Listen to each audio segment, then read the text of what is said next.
Hello guys, welcome to the maths. Chapter है हमारा congruent triangles, R D. Sharma, class 9, exercise 12.1। इससे पहले जो मैंने आप लोगों के लिए वीडियो बनाई थी वो क्वेश्चन नंबर आपकी 10 तक थी। अब क्वेश्चन नंबर 11 है। देखिए, पढ़ते हैं और समझते हैं वो क्या क्या है। ठीक है बच्चों, तो चलिए पढ़ते हैं। इन फिगर 12.25 ये रही बच्चों फिगर। ए बी और ए सी बराबर है। ध्यान से देखना बच्चों, एक बड़ा सा ट्राइंगल है ए बी सी। अब आप लोग 9th में हैं, बड़ी स्पीड में भी पढ़ना सीखे और हर एक चीज को जल्दी जल्दी गेट करना सीखे। देखो बच्चों, ए बी सी एक ट्राइंगल है। उसने कहा था ए बी और ए सी बराबर है। ए बी ये वाली साइड उस पर एक टिक और ए सी ये वाली साइड इस पर टिक बराबर है। हमें पता है अगर दो साइड बराबर है तो ये पूरा का पूरा ट्राइंगल आइसोस्केलस है ना। और आइसोस्केलस में ये वाली जो साइड है इसके सामने वाला एंगल ये पूरा है ना, और ये वाली जो साइड है AC इसके सामने वाला एंगल ये पूरा, ये आपस में बराबर होंगे है ना। चलिए ठीक है, अब आगे देखते हैं DB और DC। ध्यान से देखो, DB और DC को भी बराबर दिखा रखा है। DB कहाँ है, ये देखो, ये रहा ट्राइंगल DBC। ये वाला ट्राइंगल दिख गया छोटा वाला, इसमें DB और ये DC आपस में क्या है, इक्वल है। अगर ये इक्वल है दो साइड तो ये ट्राइंगल भी क्या हो जाएगा, आइसोस्केलस हो जाएगा ना। जिस ट्राइंगल के अंदर दो साइड इक्वल होती है, देखो ये वाली साइड और ये वाली साइड बराबर है तो आइसोस्केलस हो गया। और आइसोस्केलस में जो बराबर साइड होती है उनके सामने वाले एंगल, जैसे कि ये इतना सा, ये और ये वाली साइड दिख रही है, इसके सामने वाला एंगल इतना सा, ये क्या होंगे, आपस में बराबर होंगे। तो चलिए ठीक है, हमें पता चल गया। आगे वो कह रहा है रेशियो निकालो एंगल ABD और ACD की। ABD मतलब कि इतने से एंगल की और उस वाले एंगल की रेशियो निकालो। हमें ये वाला एंगल की, देखो ये वाला ABD का मतलब होता है ये इतना सा ABD, जो एंगल लोकेट कर रहा है वो बीच में आता है B, ठीक है ना। ACD देखो ACD, बस मुझे इन वाले एंगल की रेशियो निकालनी है। बच्चों रेशियो निकालना बड़ा आसान है, देखो ध्यान से। अगर मैं बात करूं रेशियो की तो मुझे रेशियो किसकी निकालनी है, angle ABD is to angle ACD। मुझे इन दो की रेशियो निकालनी है ना। एक एंगल को रख देता हूं ऊपर, एंगल ABD रख दिया, और एक एंगल को रख दूंगा नीचे, एंगल ACD। एक एंगल ऊपर है और एक एंगल नीचे है। अब मेरे पास इस एंगल की वैल्यूज होनी चाहिए ना। अगर मेरे पास वैल्यूज नहीं होगी तो क्या मैं ये सॉल्व कर सकता हूँ, बिल्कुल भी नहीं। तो चलिए देखते हैं यार, एंगल ABD और ACD कैसे निकलेगा। ये इतना सा एंगल मैं कैसे निकालूंगा। बच्चों ध्यान से सुनना और समझना मैं क्या कहना चाह रहा हूँ, ठीक है। ये इतना सा एंगल कैसे निकलेगा, ध्यान से सुनना। मैंने कहा ये पूरा का पूरा एंगल, देखिए पूरा का पूरा एंगल, ये पूरा एंगल। अगर इस पूरे में से मैं इस वाले एंगल को हटा दूं, समझना मेरी बात को, मैं कह रहा हूं अगर इस पूरे एंगल में से अगर मैं ये वाला पार्ट, इस वाले पार्ट को हटा दूं तो यही तो बचेगा, है ना। बस इसको लिखना है मुझे। एंगल ABD कैसे निकलेगा, इतना सा पार्ट, इस पूरे एंगल को जिसका नाम है ABC, पूरा एंगल है, एंगल ABC, ठीक है। इसमें से मैं माइनस करूंगा, देखो इस पूरे एंगल में से मैं माइनस करूंगा सिर्फ इतना सा एंगल। इतने से एंगल का नाम क्या है, DBC। और आपको पता है जब इस पूरे में से अगर मैं इतना पार्ट हटा दूंगा तो यही तो बचेगा।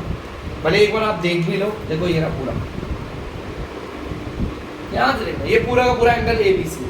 इसमें से DBC को अगर मैंने हटा दिया, मान लो यही तो बचा ABD, जिसको मुझे निकालना है, ठीक है बच्चों। चलिए अब वहां देखते हैं। सेम एज इट इज, देखो बच्चों ACD मतलब ये वाला एंगल निकालना है तो कैसे निकलेगा, इस पूरे में से अगर मैं ये वाला पार्ट हटा दूं तो यही तो पार्ट बचेगा बच्चों, है ना। देखो ध्यान से समझना बस खाली, इस पूरे एंगल में से, तो मतलब ACB, एंगल ACB में माइनस कर दूंगा मैं, किसको माइनस करूंगा, इतने से एंगल, तो यहाँ से लेकर यहाँ तक के एंगल को हटा दूंगा। देख लो बच्चों, हटा देते हैं। पूरे एंगल में से हम ये वाला एंगल माइनस हटा देंगे तो क्या आएगा, देखो ये इतना सा एंगल बचेगा ना जो हमें निकालना है। जो एंगल हटाया उसका नाम क्या है, डी सी बी।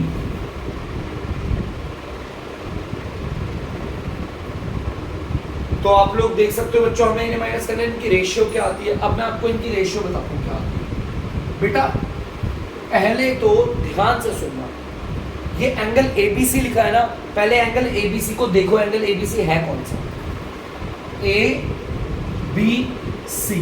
माने ये पूरा एंगल, ये ग्रीन वाला है पूरा आर्क वाला एंगल, ये पूरा एंगल। मैं कह रहा हूं ये एंगल किसके बराबर है, सोचो ध्यान से देखो, ये वाला एंगल तो इस वाले एंगल के बराबर है ना बच्चों। मतलब ये वाला एंगल और ये वाला एंगल बराबर है। क्यों बराबर है फिर बताऊंगा। ए बी सी एक आइसोस्केलेस ट्राइंगल है, इसकी दो साइड बराबर है तो आमने सामने वाले एंगल भी बराबर है। मैं इसकी जगह पर ये नाम ले रहा हूं, क्या नाम ले रहा हूं, एंगल ए सी बी। मैं ये लिख सकता हूं क्योंकि ये दोनों तो बराबर है ना। मैंने एंगल ए बी सी की जगह पर लिख दिया ए सी बी। देखो एंगल ए बी सी की जगह पर मैंने ए सी बी लिख दिया, क्यों, क्योंकि ए बी सी और ए सी बी बराबर है आपस में, ठीक है। माइनस की जगह माइनस आ। अब एंगल डी बी सी को देखो बच्चों, डी बी सी मतलब ये इतना, ये रेड वाला, ये एंगल तो मेरा इस वाले एंगल के बराबर है ना। और ये भी क्यों है, क्योंकि डी बी सी एक आइसोस्केलेस ट्राइंगल था, है ना। ये वाला एंगल और ये वाला एंगल बराबर है, मैंने बताया था, क्योंकि इनकी दो साइड्स बराबर है तो दोनों साइड के सामने वाले एंगल भी क्या होंगे, बराबर होंगे। मैं डी बी सी की जगह पे डी सी बी लिख रहा हूं क्योंकि दोनों इक्वल है, ठीक है। नीचे वालों को एज इट इज। अब आप लोगों ने देखा होगा ऊपर वाला और नीचे वाला एग्जैक्टली सेम है, देखो दिख गया एकदम सेम। आपको पता है सेम है तो ये पूरा का पूरा कट जाएगा, तो काट देते हैं इसे, ये भी कट गया और ये भी कट गया और दोनों 1 और 1 बारी पे कटे। हमें उसने रेशियो बोली थी ना इनकी निकालने को, क्वेश्चन कहता ना इनकी रेशियो दे दो, तो इनकी रेशियो कितनी आ गई यार, ये तो कट के 1/1 आ रहे हैं, है ना। तो रेशियो क्या हो जाएगी इनकी 1:1। तो यहाँ पर ये क्वेश्चन हो चुका है खत्म। बेटा जिनकी रेशियो निकालनी होती है उन्हें ना फ्रैक्शन में रख के काटना होता है। अब यार इसे मैं कैसे काटूं एंगल एबीडी और एंगल एसीडी को, तो मैंने इन्हें निकाला, ये वाला एंगल और ये वाला एंगल निकल कैसे रहा, और निकालने का चेंज करने का पूरा काट दिया, ठीक है बच्चों। एक बार इसे अच्छे से देख लीजिएगा बच्चों, फिर हम बढ़ेंगे क्वेश्चन नंबर 12 की ओर। चलिए तो बच्चों आप लोग देख सकते हैं 12th क्वेश्चन मैंने उतार दिया है। अब यहाँ पर पढ़ते देखिए क्वेश्चन क्या कह रहा है। A B C is a right angle triangle. A B C एक राइट एंगल ट्राइंगल है, तो चलिए बनाते हैं।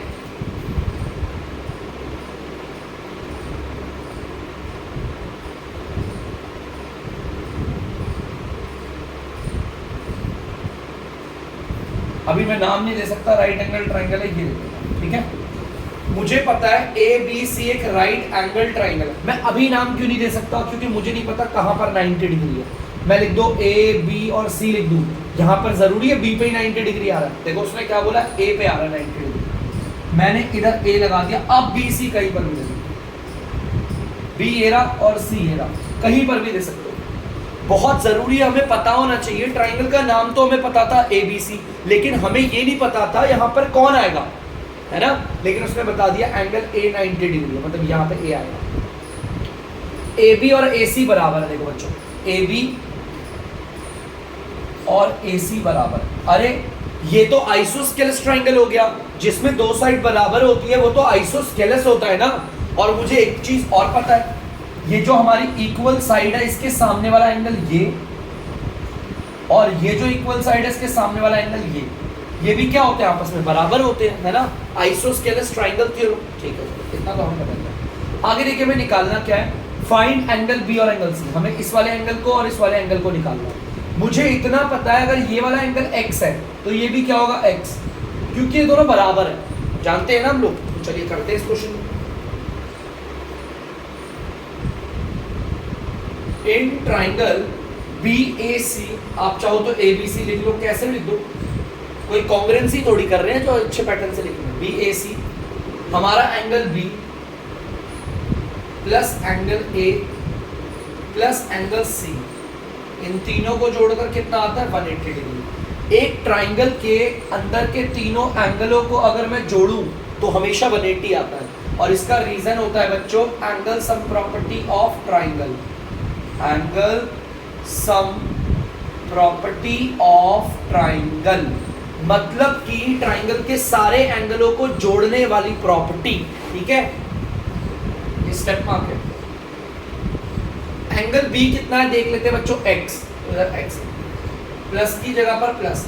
एंगल ए कितना है बच्चों, ये देखो 90 डिग्री है, यहाँ पर 90 डिग्री है, प्लस एंगल सी कितना है बच्चों, ये भी एक्स है, इक्वल टू 180 डिग्री। आपको पता है ये x और ये x जुड़ के हो जाएगा 2x, और ये आ गया प्लस का 90 डिग्री, बाकी सब ऐसा।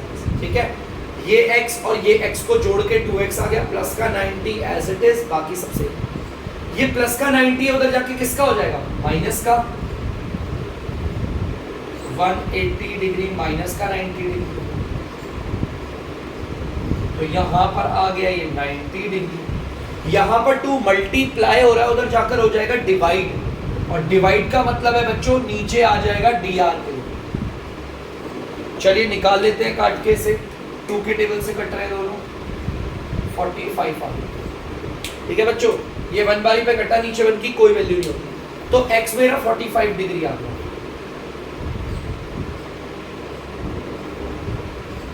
जैसा कि क्वेश्चन ने बोला था एंगल बी और एंगल सी बताओ, तो मैं यहाँ पे लिख देता हूँ हेंस एंगल बी को हमने क्या माना है बच्चों, x माना है ना, और x की वैल्यू तो आ चुकी है 45 डिग्री, एंगल बी आ गया है 45 डिग्री आ गया। अब दिखाता हूं मैं एंगल सी को भी हमने क्या माना हुआ है, x, और x की वैल्यू आ गई है कितना 45, एंगल सी भी आ गया है 45 डिग्री। तो बच्चों आप लोग यहाँ पर देख सकते हैं कितना आसान क्वेश्चन था, हमने इसे सॉल्व कर लिया। प्लीज आप लोग इसे उतार लीजिए, फिर हम बढ़ेंगे क्वेश्चन नंबर 13 की ओर। तो बच्चों आप लोग देख सकते हैं 13 क्वेश्चन मैंने उतार लिया, और ये इस एक्सरसाइज का आखिरी क्वेश्चन है बच्चों। तो चलिए पढ़ते हैं और देखते हैं क्या कह रहा है question. A B is a line segment. बच्चों हमें क्वेश्चन को पढ़ के ना खुद डायग्राम बनाना बहुत आसान होता है। देखिए एक एक करके पढ़ेंगे, समझेंगे उसका मतलब और बनाएंगे। A B is a line segment, A B एक लाइन सेगमेंट है, तो चलो बना देते हैं।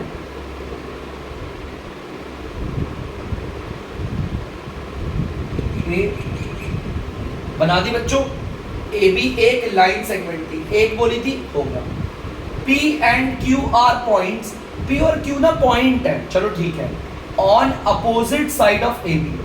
ये दोनों के दोनों अपोजिट साइड है ए बी के, मतलब एक पॉइंट अगर इस तरफ है तो दूसरा पॉइंट इस तरफ होगा, अपोजिट। सच दैट, कुछ इस तरीके से है ये पॉइंट अपोजिट में, each of them is equidistant from the points A and B. मतलब कि उसने बोला P और Q तो पॉइंट है, और ये पॉइंट कैसे अपोजिट साइड में, और कुछ इस तरीके से जैसे कि P ये रहा,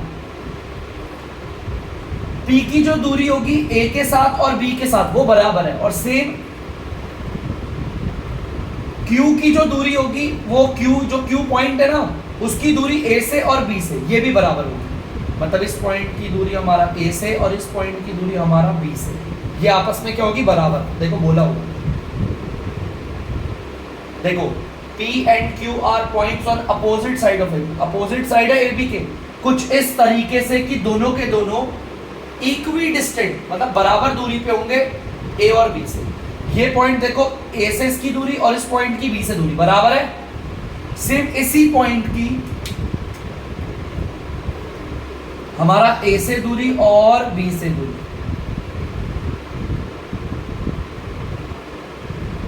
A से दूरी और B से दूरी ये भी क्या होगी, बराबर। तो इसको भी बराबर बना देता हूं मैं। ठीक है बच्चों, देखो ये हमारा पूरा डायग्राम बन गया। अब देखो क्या कह रहा है, show that the line PQ, अच्छा PQ को भी बनाना है, जो बना दिया PQ को। वो कह रहा है ऐसा शो करो, ये जो PQ है ना बच्चों, इज परपेंडिकुलर और बाइसेक्टर ऑफ AB। मतलब ये PQ ने, ध्यान से देखना बच्चों, ये जो PQ लाइन जा रही है उसने AB को बीच में से काटा है। बाइसेक्टर का मतलब तो ये है, ठीक है, बाइसेक्टर का मतलब होता है बीच में से काटना। वो कह रहा है ऐसा साबित करो कि जो आपकी लाइन PQ है उसने बाइसेक्ट किया है आपकी AB को, मतलब AB को बीच में से काट के निकली। अब ये कैसे पता चलेगा? अगर ये वाला पार्ट और ये वाला पार्ट बराबर दिखा दूं तो बाइसेक्टर प्रूफ हो जाएगा। अब परपेंडिकुलर का मतलब क्या है ये बताता हूं बेटा। जब इसने काटा ना, यहां पर भी 90 होना चाहिए और यहां पर भी 90, ये मुझे प्रूफ करना है।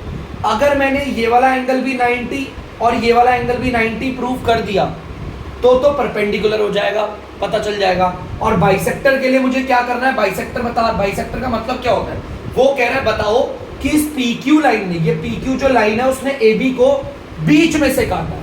अब बीच में से तो तभी प्रूफ होगा ना, इस पॉइंट को O मान दो। जब हमारा AO और BO बराबर हो जाए तो देखो यहां पर मैं दो चीज लिख रहा हूं, ध्यान से देखना बच्चों। अगर मुझे बाइसेक्टर प्रूफ करना है कि बीच में से काटा है ना, अगर मुझे प्रूफ करना है बाइसेक्टर, ये जो PQ है उसने AB को बीच में से काटा है, उसके लिए मुझे AO को और OB को बराबर दिखाना होगा। अगर ये बराबर हो जाएंगे, ध्यान से समझना, दिमाग लड़ाना। अगर मैं बोलूंगा ये वाला पार्ट AO और ये वाला पार्ट OB बराबर हो गए तो ये प्रूफ हो गया कि भाई इसने बीच में से काटा है तभी तो बराबर हुए हैं, है ना। बाइसेक्टर के लिए तो ये लाइन प्रूफ करनी है। अब देखो परपेंडिकुलर के लिए क्या करना है, ध्यान से सुनना। परपेंडिकुलर जो बोला उसने, उसके लिए हमें क्या प्रूफ करना है? परपेंडिकुलर के लिए बेटा वो कह रहा है, परपेंडिकुलर का मतलब PQ ने AB को कहां पे काटा? ये जो PQ है और ये AB है कहां कट रहे हैं? यहां पर कट रहे हैं ना। ये वाला एंगल और ये वाला एंगल दोनों 90 डिग्री के होने चाहिए, ये वाला एंगल और ये वाला एंगल। तो इस वाले एंगल का नाम है POA और इस वाले एंगल का नाम है POB, ठीक है। ये दोनों अगर बराबर आ जाए तो ये 90 हो जाएगा, आराम से हो जाएंगे। देखो समझाता हूं कैसे। मान लो ये एंगल x आ गया और ये भी x आ गया, मैं कह रहा हूं अगर ये दोनों के दोनों बराबर हो गए तो 90 हो जाएगा। देखो देखो ध्यान से समझना, मैं ऐसी मोटा मोटा ऊपर से बता रहा हूं। इन दोनों को जोड़कर 180 आ रहा है, देखो हाफ सर्कल बन रहा है। ये दोनों बराबर है तो 90 तो होंगे। चलो कोई नहीं, ये भी दिखा दूंगा। इन दोनों को बराबर करना है 90 डिग्री। बाइसेक्टर के लिए मुझे क्या दिखाना है और परपेंडिकुलर के लिए मुझे क्या दिखाना है, इसे समझो अच्छे से। बाइसेक्टर का मतलब है वो बता दो कि PQ ने AB को बीच में से काटा है। बीच में से काटने के लिए अगर ये AO और OB को बराबर दिखाना हो, और परपेंडिकुलर के लिए जहां पर काट रहा है वहां पर 90 डिग्री का एंगल होना चाहिए, ये वाला और ये वाला।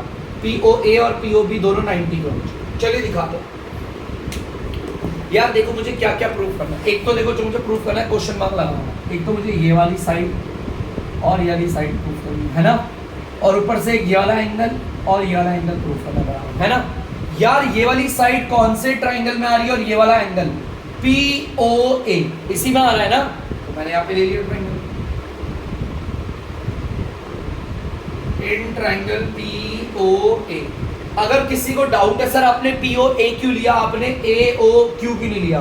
क्योंकि बच्चों AOQ में ये वाला तो साइड आ रही है लेकिन ये वाला एंगल नहीं आ रहा। ये वाला एंगल और ये वाली साइड ये इसी ट्राइंगल में आ रहा है POA, ठीक है। चलिए अब दूसरे वाले ट्राइंगल का नाम लेते हैं और इसके अकॉर्डिंग लेंगे, है ना बच्चों। जिस तरह से मैंने इसका नाम लिया उसी तरह से उसका भी लूंगा, POB, ठीक है बच्चों। देखो इस वाले ट्राइंगल में पहले PO को बोला तो उस वाले ट्राइंगल में भी देखो मैंने किसको बोला, PO, ठीक है। चलिए दोनों ट्राइंगल का नेम उनके अकॉर्डिंग है ना। चलिए अब देखते हैं इन दोनों ट्राइंगल में हम इन दोनों को कैसे बराबर दिखाएं। बेटा ध्यान से समझना, ठीक है, एकदम ध्यान से सुनना। इस वाले ट्राइंगल में PA और उस वाले ट्राइंगल में PB बराबर है, क्वेश्चन नहीं बोला था। इस वाले ट्राइंगल का PA बराबर है इस वाले ट्राइंगल के PB है। रीजन क्या है बच्चों? गिवन, ठीक है। PA और PB बराबर है, ठीक है। या तो फिर आप ये भी रीजन लिख सकते हो कि जो P था वो A और B से बराबर दूरी पे है। P is equidistant from A and B, मतलब P जो है वो A से और B से बराबर दूरी पे है। P से लेकर A तक की दूरी, P से लेकर B तक की दूरी बराबर, ठीक है। बताया था। एक रीजन हो गया। अब दूसरा बताता हूँ, देखो ध्यान से सुनना बच्चों, इस वाले ट्राइंगल में पीओ आ रहा है और इस वाले ट्राइंगल में भी पीओ आ रहा है, कॉमन साइड है, पीओ इक्वल टू, इसको बोलते हैं कॉमन साइड, कॉमन साइड। दो रीजन हो गए, बस एक तीसरा रीजन देना है, काम खत्म। अब तीसरा रीजन कैसे दे देखो ध्यान से बच्चों, पी ए बी, एक बार मैं यहां पर बना रहा हूं ट्राइंगल, देखते रहना एक बार।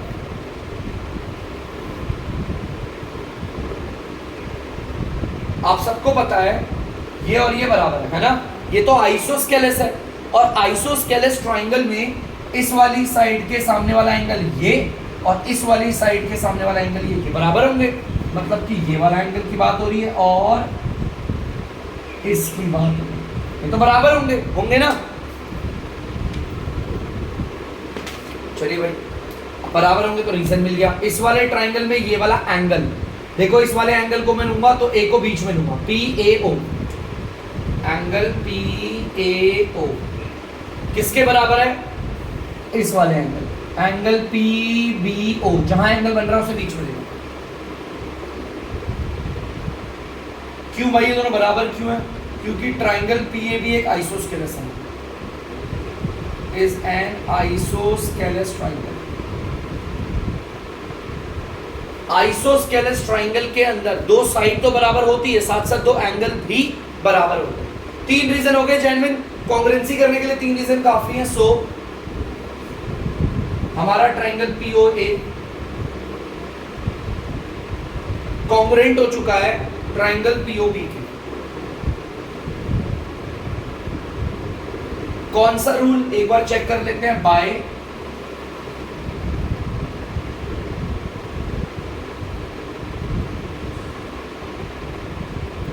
देखते हैं बच्चों कौन सा रूल लग रहा है। यहां पर देखेंगे अगर आप दो तो साइड है और एक एंगल है ना, जो तीन मैंने रीजन दिए हैं उसमें दो तो साइड है एक एंगल है, दो साइड है और एक angle, S for side A for angle, ठीक है। चलिए कॉन्ग्रुएंट हो गया मेरा ट्राइंगल, ट्राइंगल तो कॉन्ग्रुएंट हो गया मेरा। अब मुझे प्रूफ क्या कर रहा था, ए और ओ बी बाइसेक्टर के लिए, तो देखो ए ओ, देखो इसकी रिदम, राइट वाला फिर सेंटर, बी ओ, ए और बी ओ बराबर आ गए। और आपको पता है जब दो ट्राइंगल कॉन्ग्रुएंट होंगे तो बाय कॉरेस्पॉन्डिंग पार्ट है, कॉरेस्पॉन्डिंग पार्ट है ना, देखो ए ओ बी ओ किसके, कॉन्ग्रुएंट ट्राइंगल। इस वाली लाइन ने प्रूफ कर दिया बाइसेक्टर,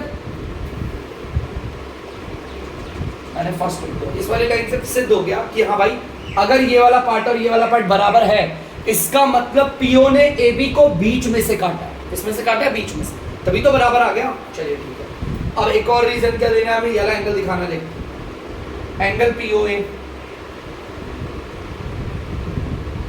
ध्यान से देखना बेटा ना, पीओए वो किसके बराबर होगा, एंगल पीओबी के, इसके बराबर होगा, पीओए और पीओबी बराबर होगा, ठीक है, होगा बराबर। यहां पर देख लेते हैं बच्चों, ये भी बाय सी की सी टी होगा, कॉरेस्पॉन्डिंग पार्ट है कॉन्ग्रुएंट ट्राइंगल का। बच्चों देख सकते हो इस वाली लाइन ने प्रूफ कर दिया कि बीच में से काटा है, और इस वाली लाइन ने प्रूफ कर दिया कि परपेंडिकुलर है। अगर बच्चों ये वाला एंगल और ये वाला एंगल बराबर है, लेट सपोज देखो ये देखो, इन दोनों को जोड़कर 180 आ रहा है ना, समझना बात से, इन दोनों को, ये वाले एंगल को और ये वाले एंगल को जोड़कर 180 आ रहा है, ठीक है। मैंने बोला था ये वाला और ये वाला बराबर आ गया, अब ये 90 है तो वो भी 90 होगा, तभी तो 180 आएगा। तो ये चीज पूरी क्लियर है। और अगर यहां पर दिक्कत है बच्चों, फर्स्ट से तो प्रूफ हो गया है, ठीक है ना, इसको मैं अभी और दिखाता हूं, चलो देखो ध्यान से, पीओए और पीओबी बराबर है, मैं यहां लिख देता हूं, एंगल पीओए प्लस मतलब ये वाला एंगल और एंगल पीओबी, इन दोनों को जोड़कर 180 आता है, ठीक है बच्चों, पक्का है। पीओए मतलब ये वाला एंगल और पीओबी मतलब ये वाला, जोड़ के तो 180 आएगा, लीनियर पेयर है, लिख लेना। रीजन में आप लोग लिखेंगे, जल्दी से लिखिए लीनियर पेयर। चलिए अब आगे बढ़ेंगे, ये दोनों तो बराबर है, तो मैंने इसे भी एक्स बोल दिया और इसे भी एक्स बोल दिया, इन्हें जोड़ोगे 2x हो गया, जो इधर 2 मल्टीप्लाई उधर जाके क्या हो जाएगा डिवाइड, आ गया 90। इसका मतलब ये भी 90 डिग्री है, ये भी 90 डिग्री है, परपेंडिकुलर हो गया ना। मैंने बोला था ना सिर्फ इन दोनों को बराबर दिखाना है, 90 तो अपने आप हो जाएंगे साबित, ठीक है। तो बच्चों ध्यान से देखना, मैंने बता दिया इस PQ लाइन ने AB को बीच में से काटा, और बीच में से काटने वाली लाइन कौन प्रूव कर रही है, ये देखो बाइसेक्टर AO और OB बराबर है। और मैंने ये भी बता दिया ये दोनों परपेंडिकुलर है, मतलब AO जो PQ था उसने जब AB को काटा तो वो परपेंडिकुलर था। परपेंडिकुलर के लिए मैंने ये वाला एंगल और ये वाला एंगल बराबर दिखाया, जिससे साबित हो गया ये भी 90 और ये भी 90, ठीक है। परपेंडिकुलर का मतलब होता है ये PQ और ये AB लाइन जहां पर आपस में टकरा रही है, देखो यहां टकरा रही है, यहां पर 90 डिग्री का एंगल बनना चाहिए, तो 90 डिग्री का एंगल, ये भी 90 हमारा, ये भी 90 है। तो प्लीज बच्चों इसे उतार लीजिए सुंदर सुंदर, और प्लीज पॉइंट को अच्छे से समझिएगा, ठीक है। चलिए उतार लीजिए बच्चों। तो बच्चों आप लोग देख सकते हैं, आप लोगों ने उतार लिया होगा 12.1। तो आप यहाँ पे इस वीडियो का एंड करते हैं। तब तक के लिए अगर आपको डीमैथ्स की वीडियो पसंद हो तो वीडियो को लाइक करें, शेयर करें, और प्लीज गाइस चैनल को सब्सक्राइब करें। बाय।